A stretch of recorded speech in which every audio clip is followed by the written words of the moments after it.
Hey, friend. Hey, girl, hey. Okay, we're back. I'm very excited about this episode. I came up with this episode. The idea of this episode, and I am so excited to learn from you. Ooh, okay. So, we're going to be talking about confidence, and particularly as women and femmes in a big age, but how that has kind of become or been socialized to be not a great thing. Yeah. Yeah. And even I think how it is defined, I think that's ever changing. And I think there is a very strong connection to feminism as well. I do too. So we're going to dive deep into that. But we have a lot to learn. But first. So this isn't dumb shit a man said, although there are many men that played into this, but also women. Court rules Texas can ban emergency abortions. The Fifth Circuit Court of Appeals has ruled in favor of Texas in a decision that states that doctors and hospitals are not required to perform emergency abortions per the requirements of the Emergency Medical Treatment and Labor Act, or EMTALA. What say you? The fact that this even went to court just lets me know the state of humanity. Because it should be a human right to have a life-saving surgery, to have a life-saving medical procedure. And it brings me back to the point that we've said many times on this podcast, that the so-called pro-lifers, don't actually care about life. Because how could you have a person die as a result of a fetus, of being pregnant, an embryo? I don't know what it is. How could you risk someone's life for that? It also makes no sense because a fetus can't survive without a host. Exactly. So if we're even talking about the straight biological scientific facts of the right to life, and we're prioritizing the right of a fetus over the rights of a mother, which we know that that's what that movement does. A fetus can't survive without a mother host, unless it's viable, in which case they would deliver. They would just deliver. Exactly. So it just doesn't make any sense. Well, this goes back to our conversation with Ruth, who in our Badass Elders episode, you all should go back and take a look at that. She had a lot of thoughts about the abortion discussion. And as a former lawmaker, she talked about how she thinks that mandatory, reproductive education, sex ed should be required of these people, because they are making laws that just fly in the face of human biology in a real way. And that's sad to think these are the people who are controlling public policy. And that doesn't even get to the philosophical and moral arguments around the right to bodily autonomy. Right. So we shouldn't even be getting here, right? Women and people who have uteruses should have control over what they do with their bodies. That's what being pro-choice is. But if we're not even getting to that conversation and someone has a medical issue that makes a pregnancy unviable, and carrying that pregnancy will cause serious illness or death, and they can't get medical treatment to prevent that. Yeah. So let's argue the other side, because I think on the other side, it's all of this personal responsibility. Well, you shouldn't have gotten pregnant. You made a choice. And that you is always the person in the female body, by the way, right? It is a man escapes every ounce of accountability and culpability. It is, you laid down to make the baby, and if you can't have the baby, too bad, so sad, bitch, you die. I'm just trying to understand what the alternative argument could possibly be, because it is abhorrent that people actually think that way. Well, I think there's also, I don't know. I've really tried. I think this is a credibility issue that the right is waging against women. What do you mean? And that they don't, I think that there's this idea that women are creating medical issues to get an abortion. What? I don't know, but the stories that have come out of Texas are these women who are literally going septic, are dying, and they've had to go across state lines to get life-saving medical treatment. or their fetus is unviable, meaning even if they carried that fetus to term, Yep. that fetus would be born either dead or would die within moments of birth. What life? So this credibility argument, Margo, really lands with me because we're talking about a particular type of woman that oftentimes we are creating policy around, right? She's poor, she's promiscuous, she makes bad choices, she's not married, she's a single mother. We're talking about the person who might be who makes poor decisions about her body, because we know that that is who would be in these circumstances most often. Yeah, because someone like me, if I lived in Texas and I got pregnant and my pregnancy was unviable or I didn't want to carry that pregnancy, I would come to Massachusetts. Exactly. So Girl, rich people are always getting abortions. and girl, you wouldn't even live in Texas, because when this wave came, you would pack your family up and you would I have wouldn't. fucking It's too dangerous to be a woman in Texas. But that's my choice. That is your choice. And that's my privilege and it associated is with my economic status. your resources. And so when we talk about who has the most to lose and who is going to be most negatively impacted by these types For of sure. rulings, it is a very specific demographic who these motherfuckers don't care about anyway. And they want to keep them poor and marginalized. Period. And not provide. I mean, then you can keep going, right? Like poor, marginalized, and no access to food, no access to shelter, no access to education, no access to clean water. It don't sound like life to me. That does not sound like a pro-life position to me. But I just don't understand. And this goes back to Ruth's point. Like, do you think they're just confused? Like, they don't actually understand what they're saying when people can't get life. I mean, we know that Texas is anti-abortion and pro-life, and you can't get, I mean, I don't even know, it's a heartbeat bill or whatever. Like, you can't get voluntary abortions in Texas, as far as I know.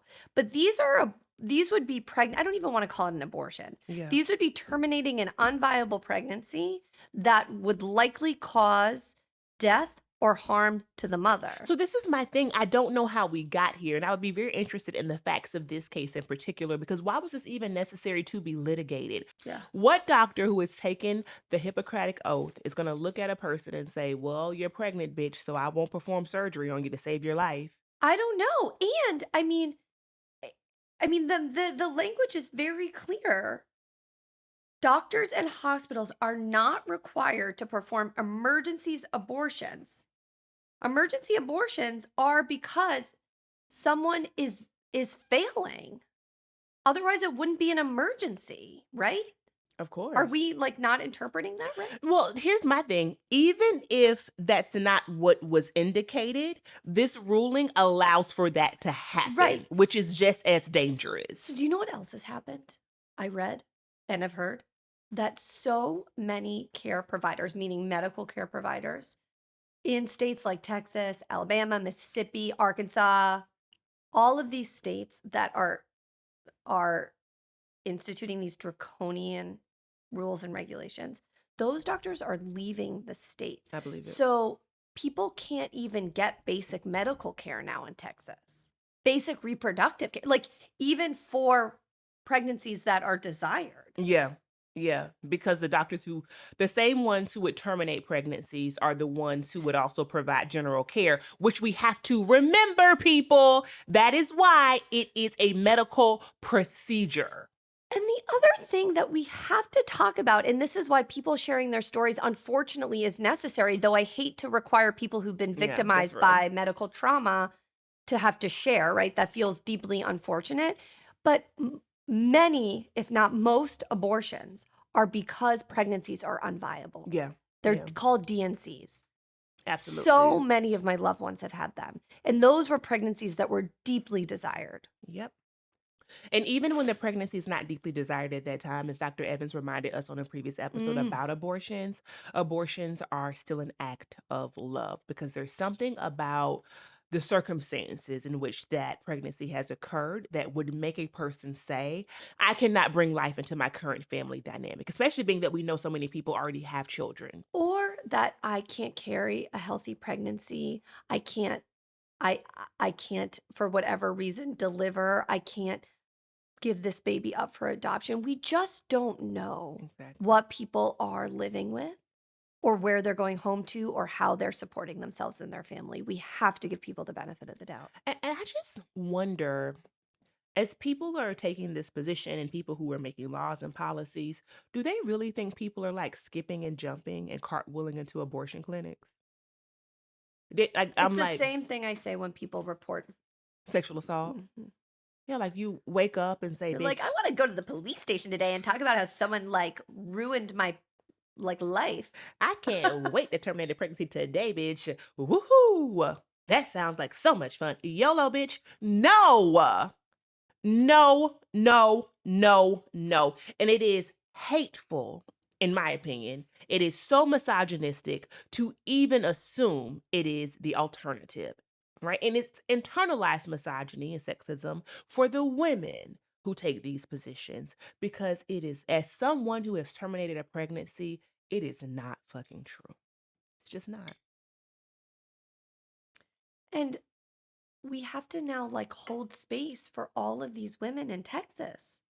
Like, how can you safely be a woman or in Texas? It's scary. It's fucking, how can you be a poor woman of color in rural Texas? I wouldn't even go. You don't even need to go that far. How can you be a poor woman in Texas?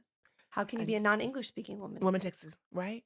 So just the more marginalized your conditions become, it becomes even more and more unconscionable the hoops that you have to go through, especially if someone's looking at you and say, I won't even terminate your pregnancy to save your life. That's how little you mean to me. This is what the court has signaled. Your life means so little that I will not save it. And you look someone in the face as a so-called medical professional and say that. It is despicable. And I think that it has gotten, it is demonstrative to the state of humanity, of society. We'll link in our show notes, but we have before to abortion funds, but I mean, I don't know where we go from here. It's so far beyond how bad I thought it was going to get. And important, I think, for us to continue to have a pulse on these issues, because it didn't stop with the reversal of Roe versus Wade. No, and like, while we don't have a lot of listeners yet or viewers in states like Texas, I wonder if that there's a reason for that. Not because people aren't interested. Yeah. But like, there's just a lack of information. Yeah, 100%. All right, you all, sound off in the comments if you know ways, especially to help and support. We would love to hear from you. Okay, we're back to talk about confidence. I'm going to say a lot in this episode that is going to be woo-woo. So just roll your eyes preemptively and get it out of the way. I'm out of the way. Right. I'm into it. Oh, okay. What did I offer you before taping? This is what people need to understand. While my spirituality is aligned on the woo-woo side, your whole fucking life is woo-woo, bitch. I come in here today and you say, would you like some tea or some bone broth? No, I don't want any bone broth. It's good for the gut lining. I know. Yes, Margo, we know. Thank you. Thank you for being concerned about my gut lining. I am. I'm worried about our gut flora. Oh God. You also told me, what was it that you told me recently? You told me that you had a yeast infection in your stomach. Candida overgrowth. Yeah. Okay. There's that. But I got rid of it. Oh, I'm happy. I starved it. Is there monostat for your stomach? Yeah, you don't eat any yeast, dairy, or sugar, or gluten. Sounds like you had a good time and everything that was left. November was or alcohol. November was wild in that I ate like boiled chicken and vegetable. No, you can eat like smoked fish. I ate fine, but a lot of sauerkraut, a lot of bitters. Okay, can I just say one thing? And then we're going to transition to confidence. I promise y'all. But one day I went to Margo's house and she was just devouring this soup. I have no idea what you're talking about. And it was a chicken and rice soup. And she's like, this is delicious. And I was like, girl, let me have a bowl. Oh, because I made my bone broth. And so I go to the kitchen. I grab a bowl. I have a heaping helping of my friend's homemade soup. I take a bite and I said, Margo, did you season this? And you told me, no. I said, Marco, you made this whole chicken and you didn't put no salt and no pepper on it. And you said, no, I don't do that. I said that? You did. And then I said, oh, can I just have a morsel of seasoning? Oliver Twist, please, ma'am, could I have a morsel of seasoning? Well, I gave you the seasoning, I hope. Well, the seasoning that you had was just salt and it was just pepper, right? Well, what would you have put on it? Girl, you gotta go to work on a chicken. Girl, you gotta put some adobo on that thing. You gotta put some Laurie's gotta go on that thing. Oh, okay, right. But that wouldn't taste right in a broth. Okay, got it. But I think what's most important, however, is that you're gonna live forever. I mean, I'm not, but I'm going to extend my short life. You are, because when you told me you don't put no seasoning on a chicken, I knew. Now I'm putting salt. Okay, well, that's good. I'm low in iodine. Good. Gosh, our food sources and their nutritional density have gone way down. Okay, we can do a whole... Margo, please stop. It's true, Tashira. I believe you, friend. Okay. Whew, Jesus. So Tashira is going to bring in some woo-woo stuff about confidence, but I think that sometimes you ascribe a lot of your confidence to other people when it really comes from you. Oh. I don't know. Like, it's deep. fine that you like all the self-help authors and like they helped you like through a challenging time and make a transition out of the 9-to-5 workforce. I got that. I read a lot too over my transition, and I'm sure a lot of our readers do as well. Like, I really now like Mel Robbins. Do you know Mel Robbins? Yeah, girl, of course. Do you know she's based in Boston? I did not know that. Mel, we love you. Come on the show. Mm-hmm. But I think that, I don't know. I think that you don't do yourself justice. Oh, thank you, friend.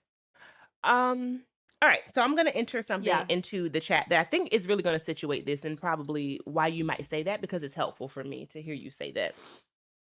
I heard at a conference, and I've not read this research myself, but it's very easy for me to believe anecdotally as a former educator and as a former Black girl myself, that statistically, research shows that Black girls have the highest self-esteem in early adolescence. And it remains that way for a few years. Right around our teenage years and early adulthood, it plummets. And I would imagine it probably kind of levels off to what our white counterparts also, white young women experience. But I've always found it so interesting, that high self-esteem in that early period, because there is a boldness that is almost bred into us. And if it's not bred into us, it is not dampened, right? The way that we show up, the fierceness, is celebrated and congratulated by our families. It is this pride that you come to understand in being part of this group, right? There are people who look like me. We play hand games, we jump rope, we do the thing. We have these cultural norms. Even if I didn't have the language to understand that, right? But I knew whether I was in Polk County or I was in Atlanta, I could go to the playground and I could jump rope to the same cadences. I could do the same hand games, right? Because there are these norms that translate geography, that translate space and time in a particular way that I don't know that all cultures have, that I would say are a big part of our esteem building early on. I mean, I don't know, but that was not my experience. So growing up, did you see other white girls and feel like... No. Yeah. And I don't know a young Black person who has not felt that to some degree. Because the reason that my other best friend, Dion, is my friend today is because we were rising 9th graders. So in the 8th grade, my grandparents got this letter for me to take a test to be in the International Baccalaureate program, for folks who know about the IB program. And I get to the test, and it is all white students in my cohort in the room of, 60 kids taking this test.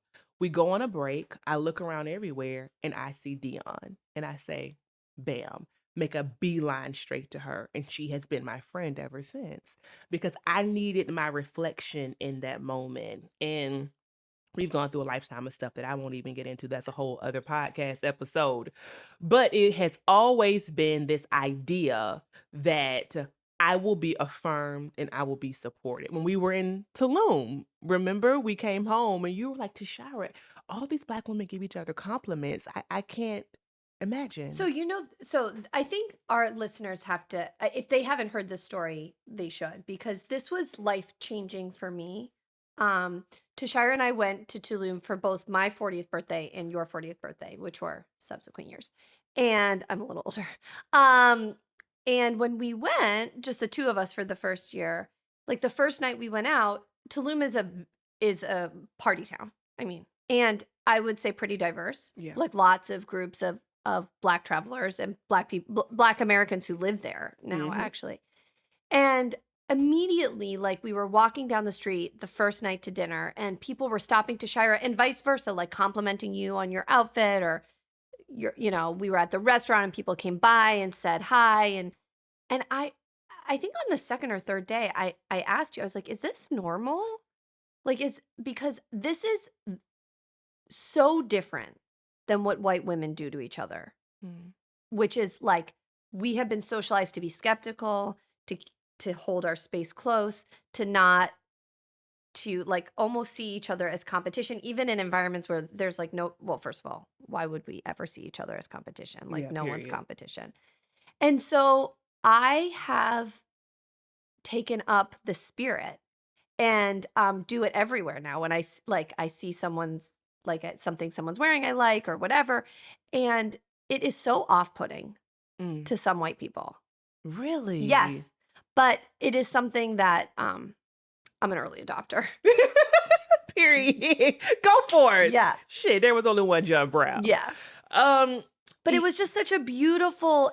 It was just such a beautiful statement on holding sisterhood and holding each other in places where you don't know these people. You don't, have anything to do with them. We'll never see them again. Yeah, it is. I think misogynoir requires a type of community in order to believe that you can overcome it. And again, even before you have the words to be able to understand it, what you know is that I need my riders. In the church, we say our armor bearers, right? Who are the people around me who have similar situations or positions or experiences that can help me get through it, who will understand this. And I think I posit that my early confidence came from those experiences, right? And also, I had grandparents in the family who really championed everything about me. I have grandparents who didn't finish high school. My grandfather is functionally illiterate, but I grew up in a home where education was key, and they understood that about me and that I was going to be the one because of just my early affinity for learning and all of the resources that my family had at that point. And by resources, I don't mean money, I mean people. We had a church. My grandma had all of her siblings. I had a great grandmother. I had a great great aunt, right? I had this huge community, and all of these resources meant you are going to make it. You are dynamic at what you do. Have I struggled? Abso-fucking-lutely. Have I gotten in my way? Absolutely. But what I am key on is at some point I return to myself. And at this point, I'm the baddest bitch. I mean, But why do you even caveat it with I've gotten in my way? Right? So you're human. Yeah. You've struggled. Yeah. We've made missteps. That's true, friend. But how would you know what not to do what to do if I didn't know what not to do? No, I appreciate you for framing it that way, because I do think at times I say to myself, damn, I was in an abusive relationship and I've gotten so far beyond this and I thank God for it. But I used to be so embarrassed about being abused, which is a mindset that we know the abuser places upon the victim. The only person responsible for the abusive relationship is the one perpetrating abuse. And that is the only person, and that is that on that. But when you have this narrative around you, and here's the flip side to the coin, right? Because it is the confidence, but it's also the strong Black woman kind of stereotype as well. So when you have this kind of S on your chest and you're supposed to be so strong, then it goes to, well, if you're so strong and so confident, how could you have allowed yourself to be abused? Okay, but can I play devil's advocate? Go ahead. S and C are not the same thing. And S doesn't mean you're not vulnerable Yeah. or sensitive or cry Yeah. or are hurt. Yeah. Like confidence is something else. And so I think that society has really fucked it up with black women, right? Because there's this messaging that you have to like you can't be vulnerable, you can't be soft, you can't be this, you can't be that. And therefore if you are, you're not confident. But that makes no sense to me. It makes none. So thank you Yeah. for breaking that down like that. Because actually, I think the moment that I got more vulnerable is the moment where, number one, it was because my confidence was higher. So they're positively correlated in a real way. But also, I've always been a very sensitive person. And there were times where I tried to really dampen that. Same. But it feels like, honestly, it's what makes me the strongest. I feel that. I've never felt more vulnerable or sensitive as I do right now, and I've never felt more confident. Period. Well, tell us about your confidence journey. Oh, I mean, I think it really blossomed. So for me, I was a very insecure kid and a very insecure teenager. And really, I mean, I credit my confidence a lot with where I went to college. I went to an Okay. all women's college. I went to Wellesley. And this, I think the combination of the sisterhood and the intellectual rigor Yeah. and the fun that I had in college and the ability to like, I was an only child for a long time. So I really kind of, and had a small family. So I didn't have that network that you talk about of like people around me. And I really wanted that. And I got that in college Yeah. and made a lot of friends and had a lot of fun and did a lot of new things. Um, and I struggled too. Definitely struggled, still do, but I just kind of was able to capture some of my essence and then really work on it. But I think I also knew what it was like to feel insecure and didn't want to live my life like that. Mm. It's interesting that you could number one, you had the self-awareness around it because I think a lot of times insecurity can mask itself as other things. Say more about that. You know the people who are overly judgmental Mhm. and negative and maybe more pessimistic than objectively the situation calls for. Mhm. My proposition has always been that they are actually very insecure, and those behaviors are hiding an insecurity, especially as they project that onto other people. Mm. I think it's hard to support people when you yourself don't think that you could do the thing that that person Mm. is doing. So I kudos to you that you have recognized, those insecurities and said in the moment, I can choose something different. Choose different. Choose different, Kevin. You choose different. I mean, it's all a choice, right? I mean, we can't choose our life circumstances, but we can choose how we respond to it. For sure. Why do you think for women, confidence has been associated with something negative? The patriarchy. Right? If we were confident, like men are confident, Hmm. um, we would hold more space. And so, I mean, I'm sure you've heard the term like you should just act like a mediocre white man, For sure. Yeah. right? And hold the confidence or like assume the confidence that someone of that gender and identity has. And so you see it with Dr. Gay, like a lot of people criticizing her for putting her name forward for this presidency, like she wasn't ready.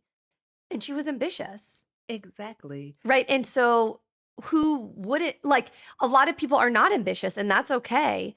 But being ambitious, being confident, holding space for what you want, which could be totally different what someone else wants, is something that we have not as a society held the same standards for men and women, I think.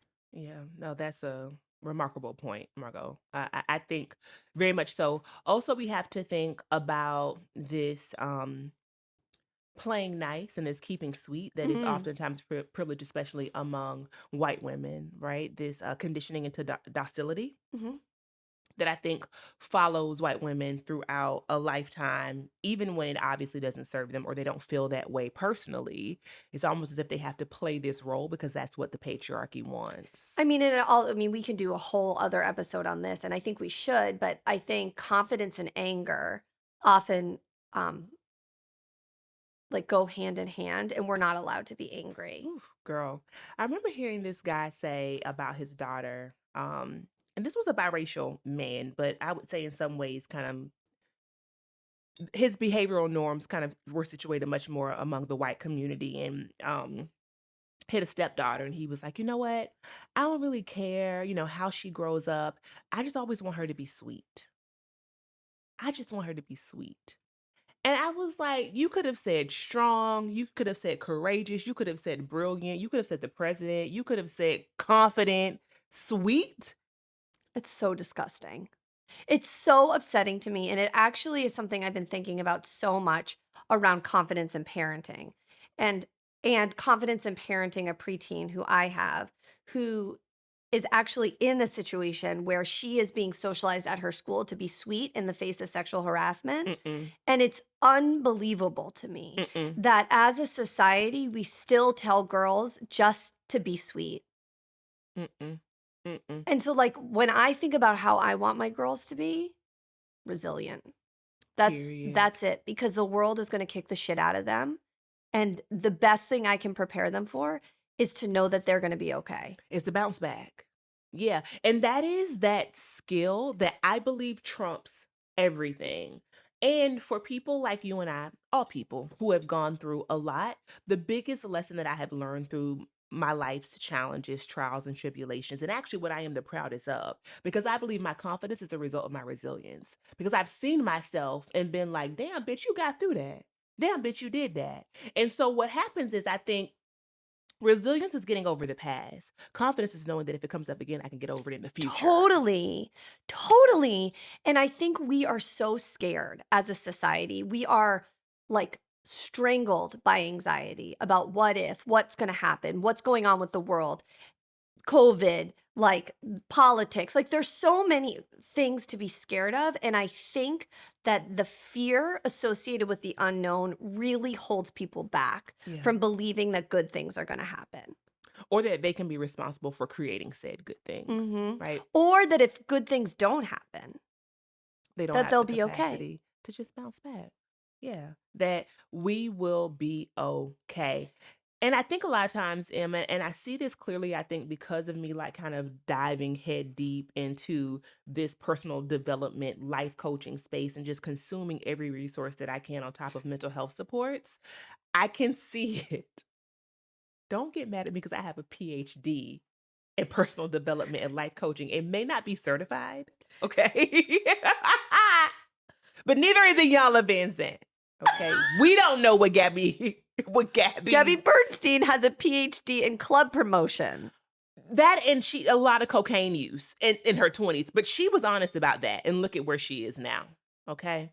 So and I haven't had any cocaine use, unfortunately. So the sky's the limit for me. But only up from here. I think I look at my former self, or maybe at stages of my life, to kind of harken back to your point. And I look at others sometimes and I think to myself, you were in your own way. You were, and it does not mean to like negate the systems of oppression that are Totally. I in also think existence. that, and I don't mean to like seem like a broken record, but the systems of patriarchy as it relates to women, women's bodies, and women's decisions around their own health, in their professional development, in their parenting run so deep. I can give an example. I have a cousin, a really close cousin, who is going to have the prophylactic double mastectomy that I had a couple years ago. And we were talking about timing. She has 3 kids. I mean, whatever, it doesn't matter. She has a lot of stuff going on. And she was like, well, part of me just like wants to get it over with right now because I don't know, like maybe my mom will be sick next year. Mm. And I was like, maybe, but that doesn't mean you don't need to take care of your health next year. Exactly. And if it's not the right time to do it next month, why would you do that? Yeah. I mean, But just she's like already subjugating her own health for something that might not even happen. that is deep. That is so deep, right? She's a mom. She has 3 kids. She's a primary caretaker. She takes care of her home. It's trying to take care of her health. She had a parent who passed away last year, and she's already, Yeah. right? And it just made me think like this is so beyond her. This is what we have been told that we have to do, that never to prioritize ourselves. Mm-hmm. And when you do, you're selfish. So let me add something else into the chat. Confidence versus arrogance. Rolls out the red carpet. So here's the thing. I think these two things are conflated, but only for certain populations. Ooh. Yeah, because I think there are people who are not supposed to be confident. And so when they show particular characteristics, then they are considered to be arrogant. I don't think that arrogant is used nearly enough to describe particular mediocre white men, honestly, who don't have the credentials to even like back up the confidence that they project. Some might argue that it's more arrogance, but they are not hit with that criticism. I think there are women, there are people of color, there are women of color who are hit with that simply because we believe we should exist and take up space. And so all of a sudden now we're being arrogant. You know, I'll be honest with you, Margo. Sometimes I worry that I take up too much space. I worry that you don't take up enough space. See, and it's so funny because What are you talking about? Margo, I will get in my head. This isn't always, but I love people. I love to laugh. I got a couple jokes here and there. I love social spaces. And so sometimes I get worried.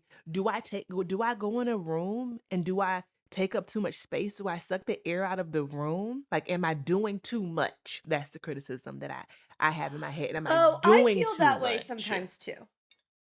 But I never feel true. It's not true about either of us. It's not fucking true. It's not true. These are the myths that have been embedded into our minds as women. We are not taking up too much space. We don't take up enough space. And what if we did take up too much space?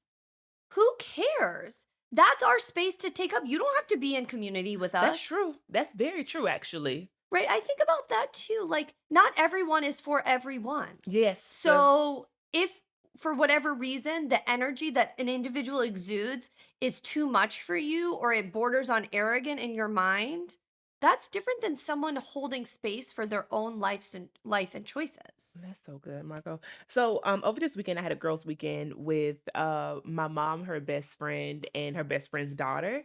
And I had a moment where I realized, and I've been thinking about this a lot recently as an auntie, how important it is to see your mother's friends and to see your mother in friendship, because there is something there that you can never get from your primary parent. You need that community of people who reflect you.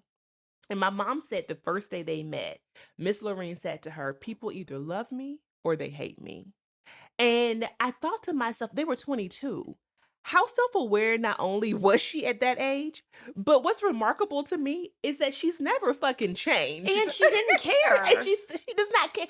To this day, people either love her or hate her. She's not changed one thing about how she shows up. Now, is she harming people? Obviously not. That would be a problem within itself. She's just saying, this is who I am. I have a big personality. I have opinions. I will vocalize them. You love me. You hate me. You hate me. Bye, bitch. I don't care.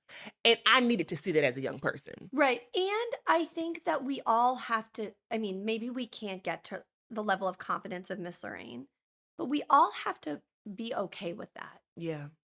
Right. At some level. Right. You're not going to be best friends with everyone. Not everyone is going to think that everything you do or I do or is amazing.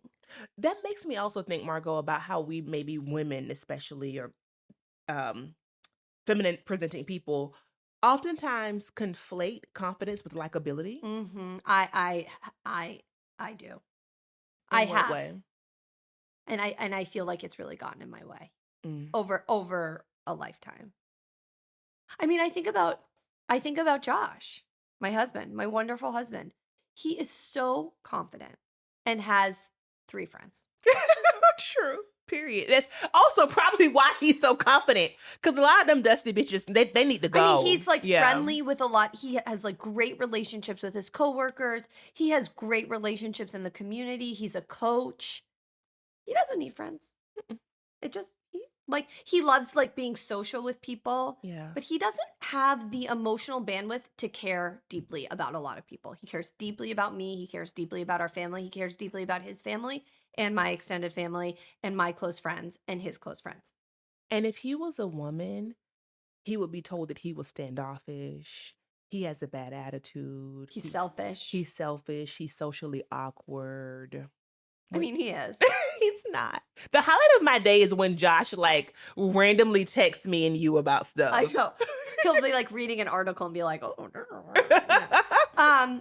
But it's been very interesting for me to be in partnership with someone who cares so little about what people think of him. Mm-hmm. And it is really hard so it has been easy for me to rid myself of attachment about random people. Okay. It is really hard for me when people who I hold close feel negatively towards me. Yeah. Even if what I need to do to make them feel less negatively is wrap myself in a pretzel. Not physically. I can't wrap myself in it. But you know what I mean? Like, absolutely. For me Shit. to hold the confidence that like someone's going to love me even if I don't do what they want in that moment, I still am working on. Or to hold the confidence that even if they don't, you'll be okay. I think both are true. Yeah, it's the confidence that you will continue to be loved, and it's the confidence that you are enough, so you don't need their fucking love. Right. I think that's also. I think though the other part is like this confidence to like walk in this earth the way you want to walk is so hard as a human in this world right now. Girl.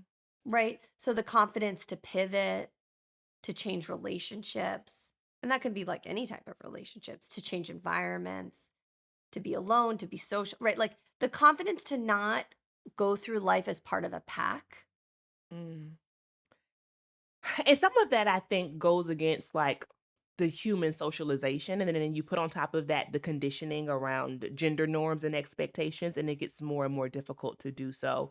And again, when you are an outlier, there's something that is seen that is negative about you versus the socialization. Right, like so like you being an outlier, there's something wrong with you. Yeah, like exactly. If you were more like in the mix, you would be like at the cocktail party, and you would have all the friends and the da da da da da da. When in reality, Margo, as someone who has been, I would say, relatively popular pretty much my whole life. Her entire life.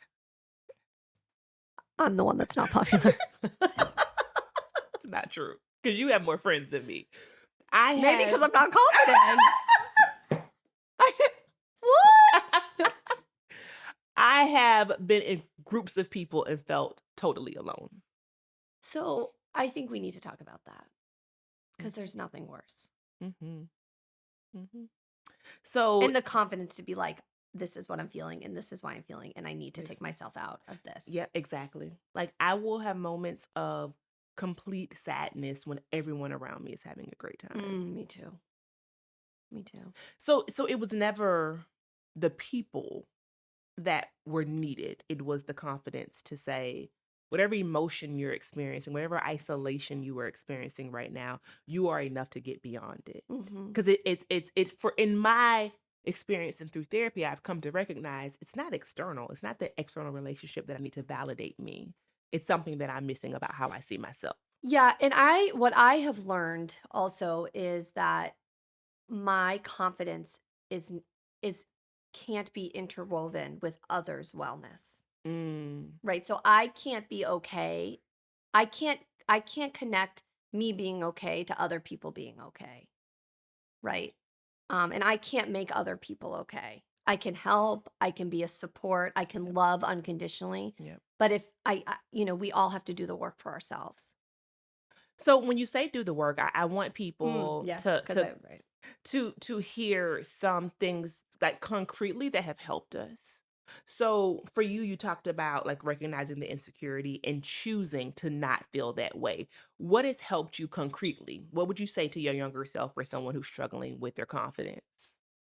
So something that has helped me, and I don't think you need to be a parent, but I think about what I would tell my daughters Mm. and what messaging I would want. So for example, like concretely, and like this could relate to aunties or like people like godchildren or, cousins or whatever, right? Like younger people of a younger generation. So I've talked about this before. Like as a teenager, I had a lot of insecurities about my body. For example, among other insecurities I had, like I was too fat, I was too short, I wasn't pretty. Um, and and I think about if my daughters, any of them, ever said something like that about themselves, or someone said, I actually envisioned someone saying that to them, and the energy that like comes into my head and into my heart about how I would respond. Like, you're perfect, you're amazing, you're strong.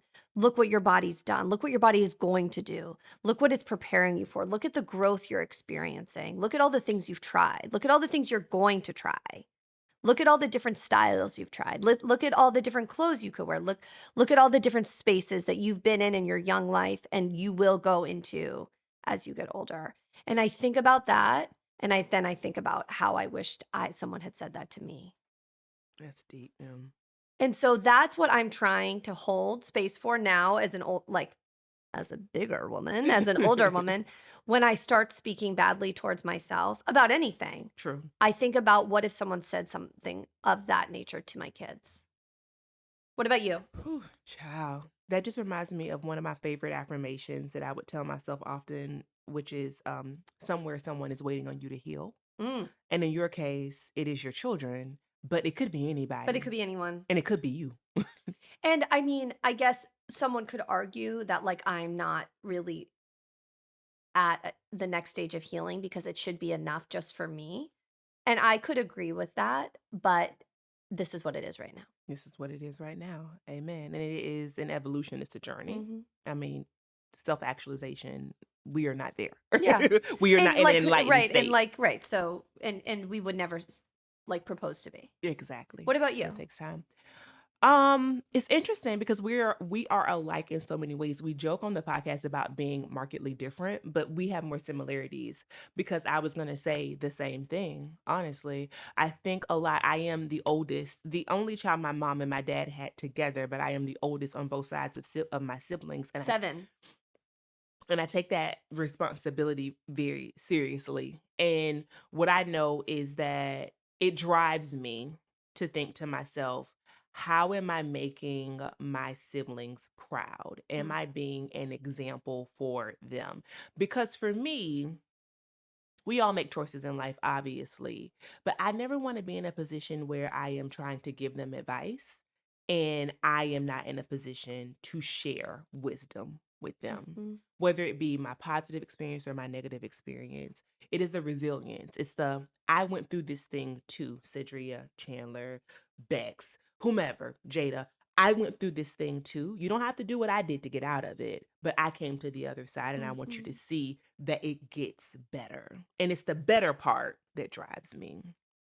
Totally and completely. And the other thing too is that I started to believe things about myself. I started to tell myself things about myself before I believed them. Like what? I started to tell myself that I could own a successful business. I started to tell myself that I could receive love because I am love, right? This is my woo-woo coming in. I started to... This is Tashira reaching a heightened level of what's it called? Of being? Yeah. Being enlightened. Being enlightened than Yeah, me. true. This is what happened in the sweat hut. And so you didn't get there because you was worried about your toenail polish in the sweat hut and you could have come out like this. So when I went to the sweat hut, I told myself. She didn't want to go to the sweat hut. We prayed to the different sides. It was very moving, but my heart wasn't open yet. Okay, well, my heart is open now. I have had lots of experiences over the last couple of years where I have let light in. Why are you laughing? Tashira, it's true. I'm being more open. I'm sorry. I know you're laughing with love. Yes, because So I was in the sweat hut, okay? And I went in, I came out different. But realistically, what I recognized is that the work that I had been doing was around telling myself what I could be. Yes. Well, I mean, there was an exercise around that. Like, we had to like let stuff go and ask for things in. Absolutely. And before I walked in the hut that day, I had spent probably about 2 years of journaling affirmations nonstop. And so there is something, and there is a positive psychology and a science behind For this, sure. right? I mean, like the brain, we are animals, right? So like you see something over and over, you believe something over and over. Over and over again. And so it does not have to be the negative self-talk. Like how you can get like diagnosed with parasites on Instagram. Have a yeast infection in your stomach. Right? Like need like detox pads on the bottom of your feet. Like whatever. You need that special clothing or makeup or whatever. Like exactly. we can believe things that are not true. And we can believe things that are true. So if I can believe that I am too dark, that my nose is too wide, that my hair is too nappy, why can I not also believe that I am beautiful, I am confident, I am blessed beyond measure? Because both things could be true in my mind, right? And I can replace all of those negative perceptions with something positive. But you had to have the confidence to want to believe it. Absolutely. So that's part of mental health that I don't quite understand. Yeah. Right? Like you were at a place where you could want the good things. And I was also at a place where I was tired of the bad shit. You know, I was literally sick and tired of being sick and tired. And so I went into the cancer diagnosis, the radiation. I went into the breakup, just ready to do something different. It just felt like I was at this major crossroads in my life. And, you know, the quote Robert Frost, two roads version of Yellowwood. Which path am I going to take? You would think that Tashira herself is from Concord, Massachusetts. Welcome to Massachusetts.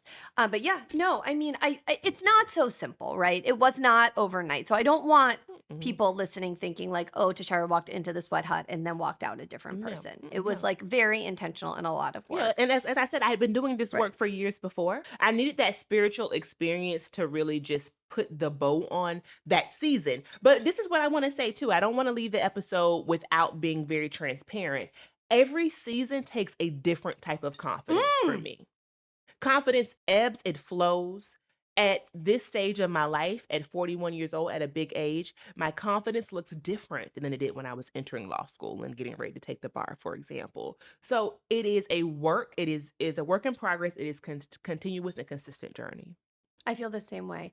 And I also kind of want to encourage our younger listeners and viewers who are still in the throes of a lot of life that we've gone through, that they're to question like what has been socialized and what is real, right? And I think like when I think back to those earlier stages, right, that I was very much point blanketedly, I think that's how you say it, told not to be too confident, not to come off too harsh, not to ask for what I wanted. And like, yeah, you have to like have some subtlety around like navigating social spaces and norms and whatnot, but naming what you want as a woman, as a person who identifies with the female gender is not a bad thing.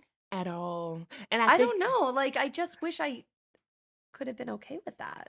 It makes us happier in the long run. I think now at a big age, we can say that, right? Having been unapologetic about our wants, our needs, our desires.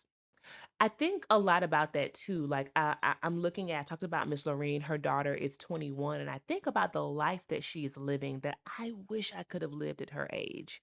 You know, I was so, I think, beholden to insecurities and the need to be chosen. Me too. And at 21, she's booking solo trips to Miami to go journal on the beach. What? And I told you about an experience we had over the weekend when she was just very transparent about her feelings and her assessment of a situation with her mother.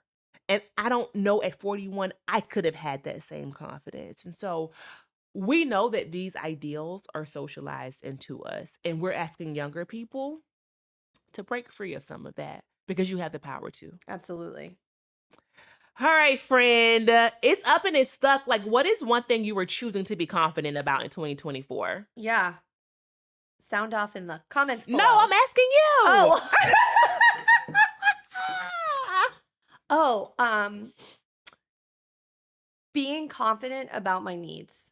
And not being apologetic about them. And stating them. And just stating them. And so, like, I think I've shared before, and that, like, my energy levels are just not where they once were. And I feel like so much guilt and shame about that. And I am just choosing different.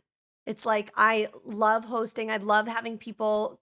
We have a house in Vermont, and we host almost every weekend. I love it. Saturday afternoons, I nap. You guys can figure out what you're going to do. I love this nap ministry for you. Yeah, every Saturday I nap. This is also why your skin is glowing. Yeah, napping looks good on you. Water, electrolytes. Bone broth. My supplements. Ask me my protocol. No, I'm not sharing my protocol. But thank you. No, I mean, but it's hard. Yeah. It's hard not to feel responsible for other people. Constantly. And I feel that so deeply. And I'm really trying hard to be like, I need this rest. And trying to decouple it from my parenting and partnership too. Like, I wish I could play with you all day, Mari. I was with you all morning. Go watch TV. I'm going to nap. Yeah. Yeah, I love it. Okay, what about you? Setting that boundary. Being confident that I make positive decisions about relationships. I want that for you too. Yeah. To trust yourself. Yeah, to trust myself and to trust my gut. I think I spend so much time second guessing myself, also as a vestige of the abuse. Because oh God, this is like a therapy session. Goes back to what you said earlier about the abuse only being the abuser's fault. But what I've taken from that and blaming me is not just me being with that person, but it has transformed now into you don't make good decisions about partners. Or maybe friendships or other relationships. It has made me second guess. Maybe I don't know how to call people into my life. And it's just very simply not true. And I am calling forward the confidence to say, I know what is best for me. I can create community and relationship that makes me healthy and whole. I think, yes. And I would just like to affirm that when stuff is not healthy for you and individuals are not healthy for you, you are very quick to set a strong boundary. Thank you, friend. It's taking time. So. Almost scary. I know the exact situation you're talking about. Blocked. No, I mean, back to the block party. I think that whatever, like we all have strong reactions to different things. I just think that my experience of you creating boundaries for yourself is so strong. And I think a lot of others would say the same. Like, you're like, I'm on vacation. Don't bother me. Don't schedule me. Don't email me.